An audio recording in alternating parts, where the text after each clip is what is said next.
All right, everyone, welcome back into another NFL DFS video. My name is Polzin with 9 to 5 Sports. Going to be getting into the top picks here for Monday Night Football, touching on the lineup process and the captain's picks as well. If you guys enjoy the coverage, make sure to give a like and subscribe. That helps me to be able to put out more content for you guys. All right, let's get into it. So we're going to start off with the Saints. I'm actually going to start out with Adam Troutman. Just given his price point on the slate, it's going to be tough to avoid him. So Juwan Johnson has been ruled out for this game. That should mean that Troutman, who had already been getting a decent amount of snaps, is going to be locked into those snaps, maybe 60 to 80% of the snaps.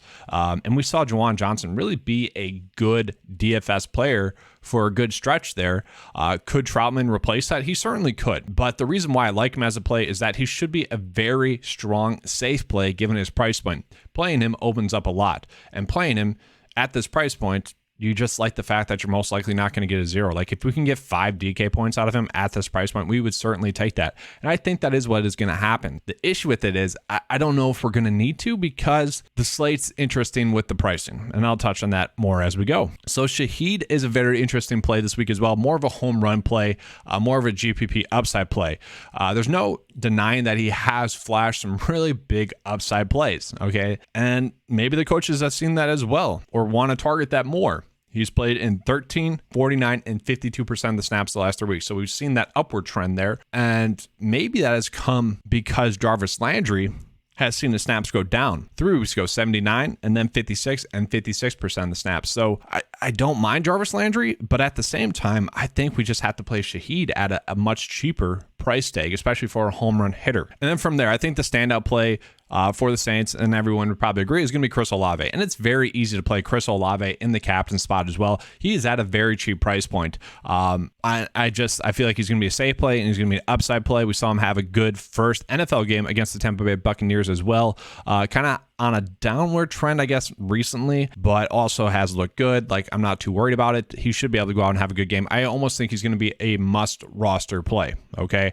It's just that my question is, like, do we play him in the captain spot? I think we do in certain situations. And I'll show you guys the lineup process for cash as well. And then from there, the question is going to be kind of, I think the question people are going to have is what to do with Taysom Hill, because it does feel like he's going to be due for a big game. He's been playing about 40% of the snaps and been getting a decent amount of touches the last 2 weeks, 6 and 9 touches. Can he get a reception? Can he throw the football at all? Maybe. Obviously, he can do all that stuff. It does seem like he's kind of due for a bigger game, kind of one of those random big games that he has. So I kind of feel like the only way you would play Taysom Hill, though, is if you're playing him in the captain spot and hoping to get lucky with a big like touchdown run or maybe a 2 touchdown performance. Other than that, I don't see the reason to play him. So if you're playing Taysom Hill, play him in the captain spot and only play him about like 10% of lineups for those captains. Like don't go crazy with it. Alvin Kamara, I don't know. It's tough. Like he should get involved in the passing game. And he should be in for a good game. It's just not guaranteed. It is ugly. I think he's going to be much lower owned, though, than he should be. And on this slate, in which it's very easy to put together a good lineup, you might as well maybe play Alvin Kamara at a lower ownership than he typically would be. Probably getting some more targets. I don't hate that, but we'll see. It is risky. Okay. The easy plays on the slate are going to be because of the Tampa Bay Buccaneers. Okay. Chris Godwin, at a pretty cheap price point for a captain, certainly been a very consistent fantasy producer. That's because he never leaves the field and gets a ton of targets, guys. It's been simple. Chris Godwin has been a player I've been looking at really this whole season because he has not really been priced correctly this whole season.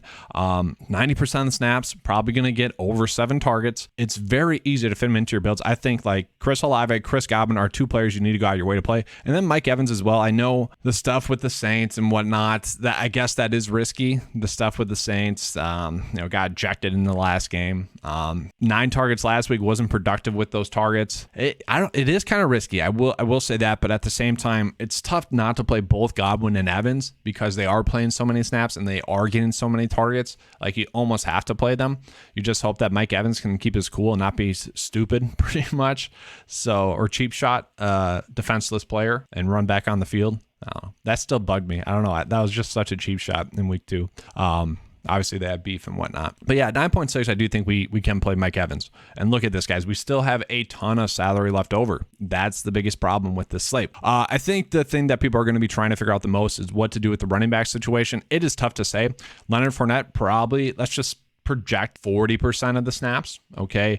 He could easily become Zeke in in the like Dallas Cowboys sense, and White could become Tony Pollard, where they're literally just splitting the workload 50%, you know? Now, the thing with it is White looked really good, and it's tough. I would say it's tough for the Bucs not to commit to him more. He should play over 60% of the snaps. While Leonard Fournette can still play 40% of the snaps, I wouldn't say that's wrong. It's just we can't guarantee that. I would expect White to be the starter. I shouldn't even say starter, the lead snap getter, but it is risky. If we are choosing between one of them, which one's most likely to score? Probably Leonard Fournette, and that's the tough part. If you are thinking about playing a Tampa Bay running back, which I don't mind, we're doing it in one-off situations. You can play Leonard Fournette in a lineup. You can play Rachaad White in a lineup. I wouldn't play both of them together like you could last night with Zeke and Pollard.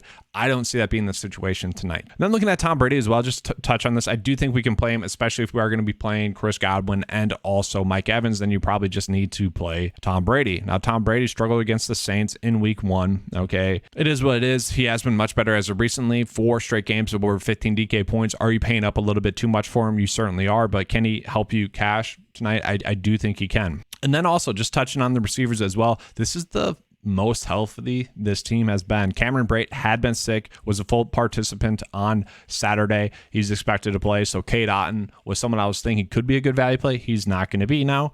And then looking at the receivers, like Julio Jones, probably going to play about 50% of the snaps. Russell Gage, probably going to play about 40% of the snaps. They are both pretty cheap. And they are both players that, you know, wouldn't be shocking to see them have a good night. It just wouldn't.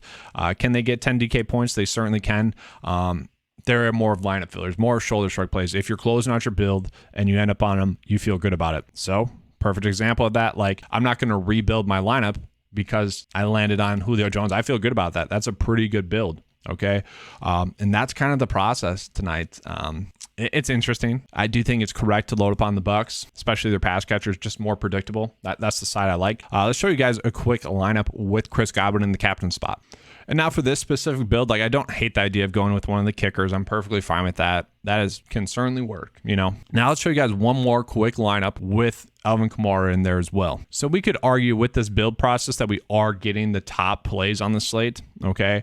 And then from there, you probably could just go Russell Gage, okay? Hope that he gets like 8 DK points or so. Like, once again, not a terrible build. And that's kind of the theme tonight, is that it's pretty easy to make a quality build. As long as something fluky doesn't happen where a kicker does go off and break the slate, or defense gets 2 touchdowns in the fourth quarter, which last night that was great because we were on the Cowboys defense, but as long as something like that doesn't happen, then it should be a solid slate. So just to recap real quick, I think Chris Godwin is a player that you need to play on tonight's slate, as well as Chris Olave. Those are 2 players I'm going out of my way to play. I think Mike Evans is a little bit risky, but also has that upside to really go off. Tough not to chase those snaps and targets. Looking at Adam Troutman as a great value price when playing the slate, going to be tough to pass up on him. And then I'm treating Julio Jones and Russell Gage as lineup fillers. Alvin Kamara I do want some pieces of just because of the target production that he should get. And then I am looking at Shaheed as a decent value flyer GPP play. All right, that's all I have for you guys for this video. Hopefully you guys enjoyed it. If you did, you know what to do. Give a like and subscribe. That helps me be able to put out more content for you guys. All right, let's have a good one. And as always, let's keep cashing.